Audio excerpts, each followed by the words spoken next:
Hello everybody, welcome to Planet FPL, the world where everything revolves around Fantasy Premier League. My name's Suj. My name is James and this is the People's Poll. I know, I was about to say that. James is trying to steal my introduction. This is the People's Poll, the show each and every Monday where we discuss a topic as chosen by the listeners, viewers, whatever they may be. Normally we record in the morning, James, but we didn't today. It's PM, afternoon, different vibe. Not as like coffeeed up as we would be maybe in the morning. Actually awake maybe. Yeah, true. How are you feeling? Like you were ill end of last week. Oh man, that is the roughest I've been for about 10 years. We just released the YouTube vid from Thursday's Clash of the Correspondents. Yeah. I'm sitting here in my coat, man. That was really rough. Yeah, man. But yeah, a lot better now, thank you. We should we recorded on Friday as well with Andy. Let's Talk FPL. That went out yesterday. I had a good watch of that. It's probably had more views than all of our other stuff put together. He has got about tenfold more subscribers. He's a popular boy, but yeah, that was fun to do with Andy as well on Friday. So do check out his YouTube channel, Let's Talk FPL. Why don't you tell everybody what the poll was this week? So as per usual, 4 options went out on Sunday. There was one that didn't pick up a lot of traction at all, which was the idea of discussing Crystal Palace. Perhaps I went a week early on this because of the incredible fixture run that they have coming up following this weekend's game with Liverpool, which stretches through, we believe they've got the very best of December. And when you look far deeper into it, actually it's a great run of fixtures all the way up until the blanks and doubles. An amazing run of fixtures. I put out a versus Mason Mount versus Christian Pulisic because there was a growing trend of people wanting to jump, I think. Did you put the poll out before or after Mount scored? Must have been after, right? I put the poll out the minute that the England game finished. Yeah, so after the goal. I also put out an idea for the template, because things are getting quite template-y near the top of FPL, I think, at the moment. And I'm going to have a discussion about its role in our decision-making, which I thought would be interesting. And a few people had picked up on that. But the winner of the vote was the LiverBlank. LiverBlank. Did you come up with that name? Oh, I've probably seen someone else put it somewhere else. Okay, give them props whoever they are. Yeah, props to whoever came up with it. The LiverBlank, blank Gameweek 18, which is with Gameweek 13 this week, is soon upon us. And in my opinion, this is far bigger than just, let's leave them on the bench. Or is it? Well, depends how many you own and what value you bought them and so on and so on. At the moment, I'm only on 2 Liverpool, Robertson and Trent. Robertson's the same price I bought him at, 7 million. Trent is 0.2 more expensive than what I bought at, so I've got a little bit of value in Trent, but not a lot, truth be told. Only 0.2. I want to buy Sadio Mane. Part of my decision making on whether to buy Sadio Mane or not is factoring in this blank game week 18. I'm kind of thinking, can I ride it out until after game week 18 before I get him in? Because then I'll only want to jump on and jump off him as well. So I guess it depends who you have, when you bought them, and what value you have within them. Anyone that bought Mane at 11.5 is not going to be selling him. They're going to be benching him. And probably the same is true for Trent. So I'll have to decide whether or not a hokey-cokey off Robertson is really worth it. The only player that's had a serious rise from Liverpool this season is Sadio Mane. He's up 0.6 from his starting price of 11.5. Trent is up 0.2. That's it. That's the risers. So they're the only two really that you can make a case for saying hold. Obviously, I guess a few might have picked up Robertson. I don't think he went lower than 6.9. No, he only went down to 0.1. Yeah. So, I mean, they're the main 3 in conversation. Obviously, Salah, Firmino, Alisson, Van Dijk can also come into the equation. But the one real definite hold one you would think is those who got in early on Mane. The issue with that a little bit is that a lot of money to be sitting on the bench? For 1 week, it's okay. I think if it was a couple of weeks, then yeah. If he picked up an injury or something like that, then you'd be moving him on straight away. But for 1 week, I think you can stomach it. Now, the other side of the coin or whatever you want to call it is game week 19. They have Leicester, right? Away or at home? Away. Away. So for those jumping off, you can actually almost consider jumping off for 2 weeks and then coming back. Because if Leicester are still in the same form that they're in now, that's going to be a tough game for Liverpool, especially at the back, where we talked about them defensively being solid, even though they haven't kept clean sheets. That's a game where you'd think they probably would concede. So I think if you're coming off Liverpool players, think about 18 as blank, but then 19 being Leicester. Yeah, I think the first thing we have to consider here is what the fixtures are. So I have the same two players as Suj, which is Robertson and Alexander-Arnold, and I also have Mane. The fixtures between now and that blank are, on paper, incredible. Palace away, Brighton at home, Everton at home, Bournemouth away, Watford at home. Do you know what they did in all of those 5 fixtures last season corresponding? Are you going to tell me win? Kept a clean sheet in all of them. Yeah.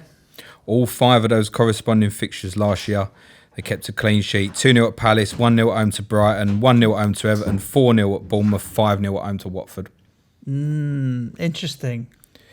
We released an article very early this morning from Dan at FPL Loco Lord, which I highly recommend going through my Twitter timeline and having a pick-up of. Dan strongly believes that clean sheets are on the way. You're sitting there with no attacking Liverpool coverage at the moment. No. I think you need to look beyond the blank and get it done. I agree with you. I didn't see Mane's price rises being as aggressive as they have in the last week. This increase in players with early price rises is starting to get a bit irritating now. It's like conventional wisdom would be wait until after all the internationals are out of the way before you make moves. He's had 2 price rises this week alone, right? Sadio Mane. I say get it done. Obviously, wait on your team news. Salah and Robertson are both carrying ankle knocks. Mane went off at half-time for Senegal. I don't think there was anything in that reported, but I wouldn't be surprised if something did drop. So, yes, obviously, still wait for your press conferences and that. But if you get the all clear on Mane or Salah, whatever your preference is, I would strongly advise that for those next 5 fixtures, with 3 of them being at home as well, that, yeah, get on, man. Get on. Like, 'cause they're strongly captainable, aren't they? Yeah, Whether they your are. preference be Mane or Salah, I think generally across the board at the moment, most of the favouritism will be for Mane. We know that there's a lot of people who will hold dear to Salah no matter what, and that's absolutely fine. I'm not saying you should jump from one to the other. I think if you've got Salah, like, stick with it. You don't need to, as long as he's fit, don't jump. But if you haven't got either, I still feel like it's go to Mane. Yeah, I agree with you. A part of me wants to be a rebel and be differential and stick with Salah. Go It's to fine. Salah. But I don't think that's a sensible choice. So your advice is to buy, and then what are you planning to do with Trent and Mane? So this is where we can kind of attack game week 18 from 2 different stances, because I've still got wildcard. You have? You haven't. No. So let's start with your angle. Let's assume that you buy Mane this week, and you're going to obviously hold them for the 5 coming game weeks. Let's say they stay fit. Once you hit game week 18 and you've got TAA, Robbo, Mane, what position are you in? Well, my bench will be made up of Rico, who is playing, Martin Kelly, who with Joel Ward's injury will possibly be playing, and then I've got Mason Greenwood, who definitely isn't going to be playing. So I'll have 2 playing bench and 1 non, and I'll have enough money to maybe turn Mason Greenwood into Mousse for a week or something along those lines. I feel like leaving all 3 on the bench is quite risky. I feel like if you're in a position where you go Mane and Salah, which a lot are talking about at the moment, I'm not sure you can keep both. Like, that's way so much money to be leaving on the bench. It is. I think with my situation, Rico and Kelly probably, I'll be keeping an eye on whether Kelly's getting minutes in the next few weeks. So if I feel like Rico and Kelly are going to play, then I'll take the risk and run with just 10 players maybe. I did it with Ederson the other week, thinking I'm not going to force myself into making a transfer and taking a hit when I don't need to. I'm more likely to take a hit if I'm not losing value. I'm not going to lose value and take a hit, though. That will factor into my decision making. The direct ones, obviously, if you're going to jump off Liverpool from the price perspective, is obviously jump to City. Now, at that point, and that weekend they play Leicester at home, followed by Wolves away. If you want to hold a bit further, game weeks 20 and 24, they play Sheffield United. Liverpool play Wolves in those two same game weeks. In between, it's Everton at home, Villa away, and Palace at home. So if you're looking to move from a Mane to Salah, it feels obvious if those are making the sacrifice on, say, Sterling now, that you would go back to that. Or perhaps if there's a clear path for a Mahrez, well, Bernardo's not playing, maybe. We don't know until we get there. But it does feel obvious to just dive into City a little bit, no? Well, it's Kevin. A lot of people are sacrificing Kevin De Bruyne to get Mane or Raheem Sterling to get Mane. So I think you want to see what shape City are in closer to the time. We had the conversation with Johnny last week, Johnny Pringle, our City correspondent. The only reliable one that he's looking at is Kevin De Bruyne, and then maybe Edison second. So I don't know if that's the answer. James, I don't think that is the answer to go straight to one of the problems, City. and I'm going to come back to the idea of the free hit in a second. One of the problems with game week 18 is that it's an absolute fuck for the fixtures. Yeah, the other games aren't exactly easy to pick City out. obviously play Leicester at home. It's more to the point that those where we've said for several of the upcoming weeks, Vardy and Abraham are real captaincy options. They don't appeal necessarily. I mean, you wouldn't captain Vardy at Man City, I don't think. No. You would make a case possibly at the moment that you would captain Abraham away to Tottenham, but in a month's time the situation might be completely different. Tottenham might have a different football manager. I don't really know. True. So the only one that really appeals fixture wise is United are away to Watford. Do we feel confident enough to look at that weekend and go, we'd captain a Rashford or a Martial? Martial potentially. And then even when you look at the other sides, Arsenal are away to Everton. Brighton and Sheffield United play each other. Villa play Southampton. Bournemouth, Burnley. Newcastle, Palace. Norwich against Wolves. It all feels quite... I mean, you could make a case even for Jimenez, maybe. But otherwise, it all feels quite evenly matched. Those with the slightly better fixture feel like they're away from home, other than Man City at home to Leicester. It's a really difficult week. And one of the things I keep seeing is people saying that they're going to deploy the free hit here. My question would be, go on. It's going to be a feast or famine if you deploy the free hit here. Well, my question would be, what are you free hitting to? Yeah. And I think the bigger picture here and why it's okay to be leaving these Liverpool guys on the bench is that it really could be a fuck week, man. Yeah, exactly. It really could. It could be 25, 30 points. It's one of those where it's feast or famine, quite possibly. If you get the right players, then you're going to do well, as with any week. I think when we get there, the majority of players will captain a Man City asset, either Sterling, De Bruyne or Aguero, followed by a Rashford or a Martial. And some, if Spurs are still in a clusterfuck, some will go Abraham. But it's really difficult. That I think the key at the moment is where you've got things like Greenwood and you're without that wild card. This is something you need to start thinking now. Making sure my bench is it going to be Connolly? Is it going to be Moussa? Jordan Ayew might come back into this conversation because of Palace's fixtures. They play away to Newcastle on that day. People like Adama Traore, like on that day, he's away to Norwich. If you've got like your Cantwells and stuff, get that moved on to something. I think that's the clear message here, is to fix that up. I know factually that some are already planning to free hit on this game week, and they're not gonna. You're squinting. They're not gonna like being told the words. The advice is don't do that, but the advice really is strongly don't do that. If there were three teams that you could get 9 players out of that you felt particularly confident in, you could do it. But I don't think there are 3 teams that you can go all in on. I strongly feel there's enough time in the planning to be getting rid of people in your squad like Greenwood. Yeah. And accepting that for the next 3 or 4 game weeks, probably following this one, that you might have to make some more difficult decisions around your starting lineup. The most difficult decision actually for me now is around Sadio Mane, if I'm honest with you. I've got money in the bank. The sacrifice I need to make to get Sadio Mane is to lose Son. And I don't actually want to lose Son. I don't feel like the trade-off is going to give me that many more points. That's because you know he's playing West Ham this weekend. Well, yeah, he is. I'm hedging my bets there. If we lose and Son scores a hat-trick, I'll still be upset. But, we'll be able to talk about it on the show. I don't feel like Mane is particularly that much better an option than Son right now. But I know I'm in the minority and probably a bit blinkered by his returns that he has given me. So let's see what happens with that. Talk to me about wider chip strategy, because you seem to think that you want to retain your free hit for use further down the line. Are we any clearer on what's going to be happening with hits and blanks and doubles and all that shit? Yeah, we haven't really defined it too much this year to the point that we did last year. And one of the reasons for that is it is a lot more simplistic this year, I believe. We'll get a blank around obviously the League Cup final, which is the 29th of February, game week 28. So we should lose 2 games there, for example.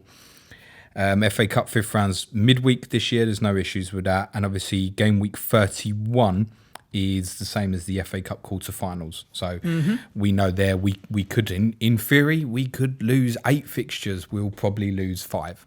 Yep. So that's a real blank game week. That's a real blank game week. Game week 31 is one to mark your cards. That's likely the one. Last year there was kind of 2 strategies. There was either plan 4. I'm pretty sure it was the same game week 31, and you can do it. You can do it. People dead ended in 33 actually. To be honest, you can dead end to 31 and free hit it, or obviously you plan to 31 and then you would free hit the first double. The problem this year, and why I think game week 31 becomes a supreme free hit choice, is because of the uncertainty around game week 34. And the reason for that is game week 34 is the same as the FA Cup semi-finals. The midweek afterwards is directly free.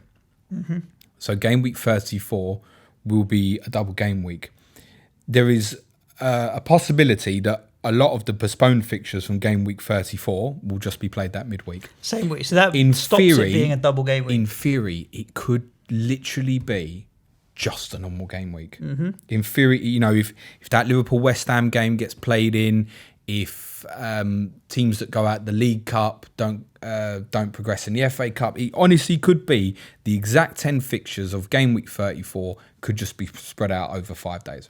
So what happens to where do you think the postponed fixtures from game week 31 will go? So I think a lot of them will go into game week 34. But we've had this before where we've sat here and gone, right, those games got postponed first. They'll go into the first double. Yeah, and they moved them to later in the season. So irritating when they do that. Currently, there are 2 free midweeks where there's no European football, no cup football, nothing. It's game week 34 and game week 37. There is nothing in game week 37. So game week 37's your kind of survival. Anything goes in there at the end. Game week 31 postponements, the League Cup final postponements, will likely go into 34 and 37.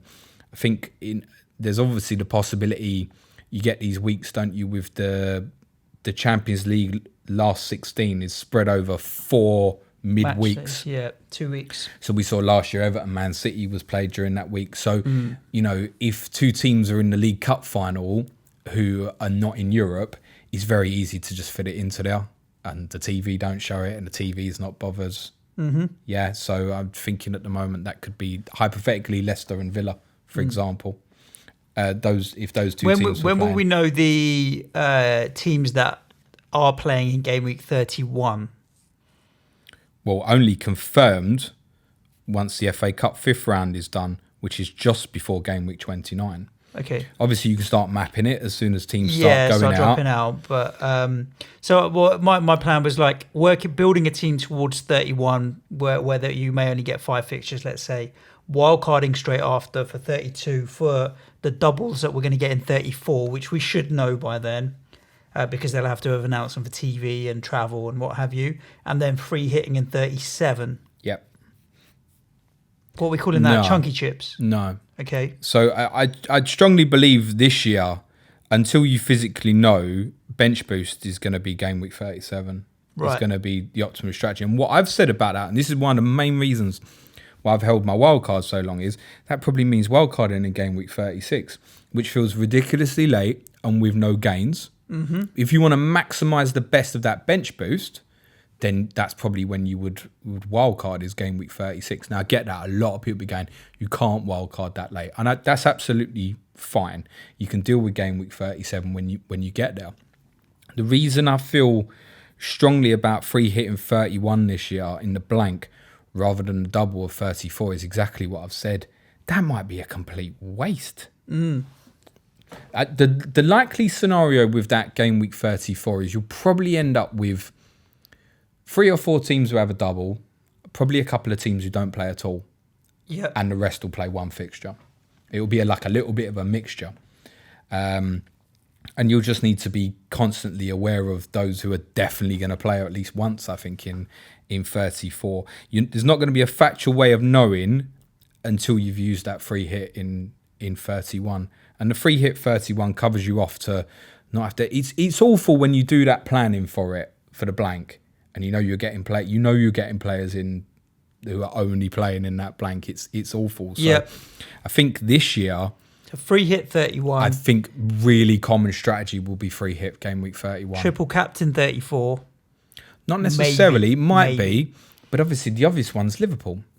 Depending on when the double happens with West Ham. With us, that'll be fucking Mane. Well, I just feel like 15 goals. It depends when it lands, but we think it will likely land in one of those Champions League weeks. Yeah. It could be that it's West Ham twice. We've already mentioned that as a possibility. Yeah.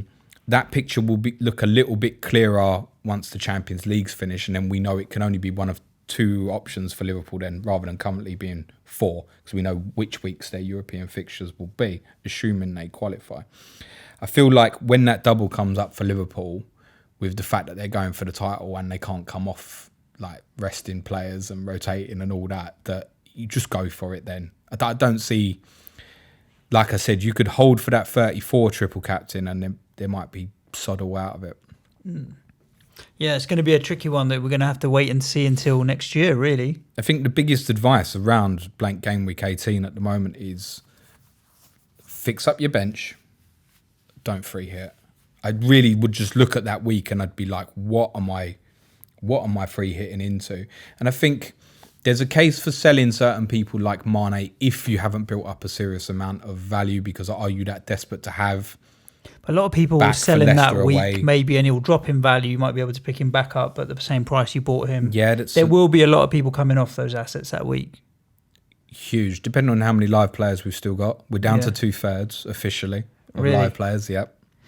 I'm surprised it's not less than that, actually. But I think that's because the FPL league has maintained quite tight this season, that players have maintained a little bit more interest. But yeah, 1/3 of the 7 million are now dead. Okay. Interestingly. Yeah, not surprising. Is that why our listenership is only has halved since game week 1? Well, because there's dead people. Yeah, no, people just stopped playing. Yeah, maybe that's not the best terminology that FPL can use, is it? There we go. So a quick rundown on Chips and Liverpool for the final for the people's poll this week. Still watch this space is the advice. I'm going to think about how I can maybe plan to take a hit the week after to get anyone that I move on out. I reckon it will be 2 players bench for me, Trent and Robbo benched, and maybe Mane the hokey cokey with, but we shall see as we get closer. And I'm sure injuries are going to have a part to play in this. Someone's going to pick up a flag the week before. The one thing still to cover off is for those with the wild card. Right, yeah, true. Sorry, yeah, before we wrap up the show, then we will cover that. Best time for placement for it. Yeah. I think it's possibly that week. I need to think about it more. There is a case, the more I'm thinking about it, in terms of wanting to fix up my bench for it and keep my 3 Liverpool guys, to just do it now. But I feel like if I wildcarded now, I'd only be making 4 changes. It just doesn't feel worth it. Whereas I feel like coming into there, I can fix up players. There are players you might want to target over that period you wouldn't even consider now, like Harry Kane. Has great fixtures where he looks captainable in game week 19 and 20. I might dive back in for him for that and then shift the funds back to Mane afterwards, for example. I think I would most likely wildcard in game week 18 and keep 2 of my Liverpool guys. That's probably my thinking at the moment.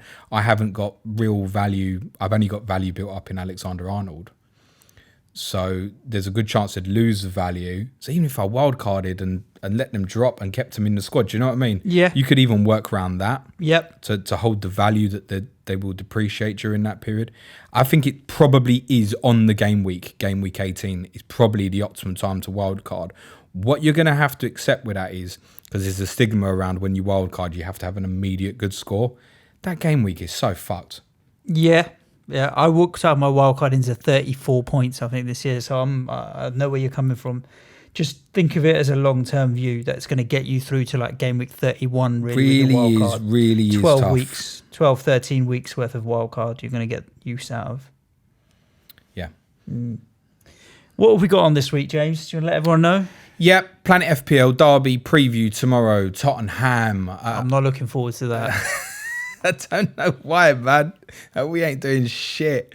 We're possibly the two worst teams in this league at the moment, mate. So I'm going to have a look. Norwich would have something to say about that. I'm going to have a look at some of the tactical stuff that's happened in the fixture at the London Stadium since you moved in now.